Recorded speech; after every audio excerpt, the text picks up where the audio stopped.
है कि पंजाब और हरियाणा में ये प्रोटेस्ट ज़्यादा हो रहे हैं। तो पहली चीज़ तो ये है कि दोनों स्टेट की जो इकोनॉमी है वो एग्रीकल्चर बेस्ड है।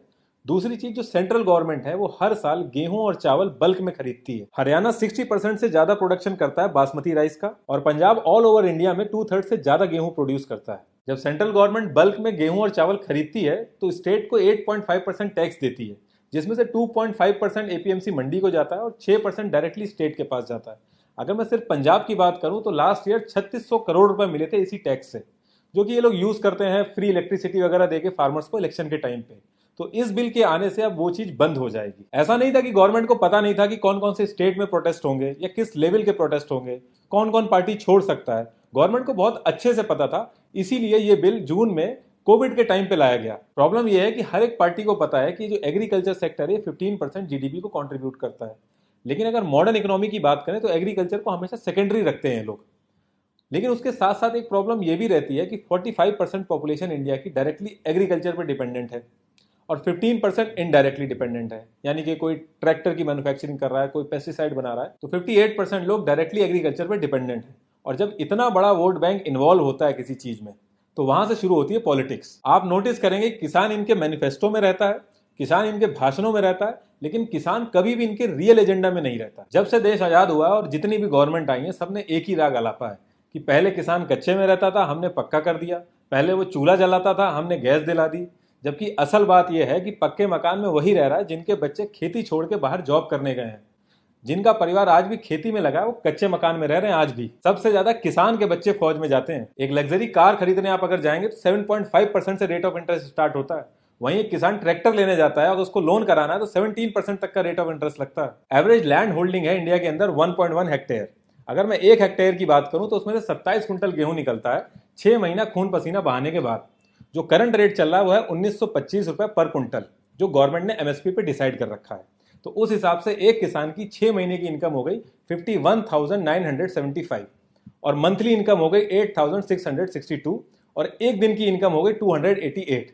और ये एक जने की इनकम नहीं है, क्योंकि पूरा परिवार उसमें इन्वॉल्व होता है, तो ये पूरे परिवार की इनकम है। इससे ज्यादा पैसा अगर एक इंसान किसी रेलवे के जंक्शन में जाए और सिर्फ 4 ट्रेनों के अंदर चढ़ जाए और वो मांगना चालू करे तो इससे ज्यादा पैसा कमा लेगा। जब से देश आजाद हुआ है किसान की इनकम 19% बढ़ी है। मतलब आजादी के टाइम पे अगर वो 100 रुपए कमा रहा था तो आज की डेट में वो 119 रुपए कमा रहा है। वहीं एक एमपी की सैलरी 280% बढ़ी है। और अगर एक एक्स एमएलए एक्स एमपी बनता है तो वो 2-2 बार पेंशन उठाता है। एक एमपी का अगर आप सैलरी ब्रेकअप देखोगे तो पूरे साल भर में उसके ऊपर जो कॉस्ट लगती है वो 40 लाख रुपए लगती है। मैं इन हैंड की बात नहीं कर रहा हूं, मैं जो कॉस्ट लगती है उसकी बात कर रहा हूं। और जिस रेट कार्ड में इनके कैंटीन में सामान मिलता है, पूरे इंडिया के अंदर वो रेट कार्ड में आपको सामान नहीं मिल सकता। जबकि उस रेट कार्ड की असली जरूरत तो एक किसान को है, ना कि करोड़पतियों को। करंट एमएसपी अगर आप मक्के की चेक करेंगे तो 1850 रुपए पर कुंटल है। अगर वहीं मैं केजी में बात करूं तो 18 रुपए 50 पैसे पर केजी है। और आप मार्केट में रेट चेक करेंगे तो 480 रुपए पर केजी, और थोड़ा सा अगर फ्लेवर्ड में आप जाएंगे तो 700 रुपए पर केजी है।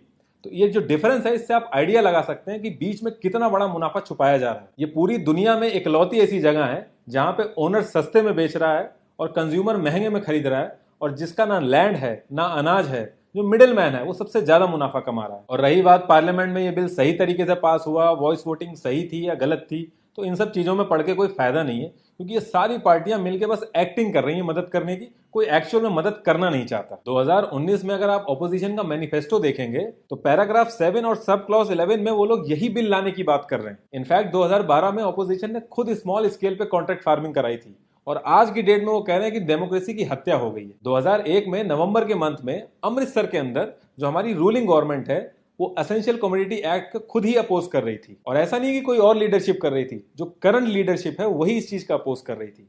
और आज की डेट में ये गेम चेंजर हो गई है। किसानों की कंडीशन सही करने के लिए कोई बहुत बड़ा रॉकेट साइंस नहीं चाहिए।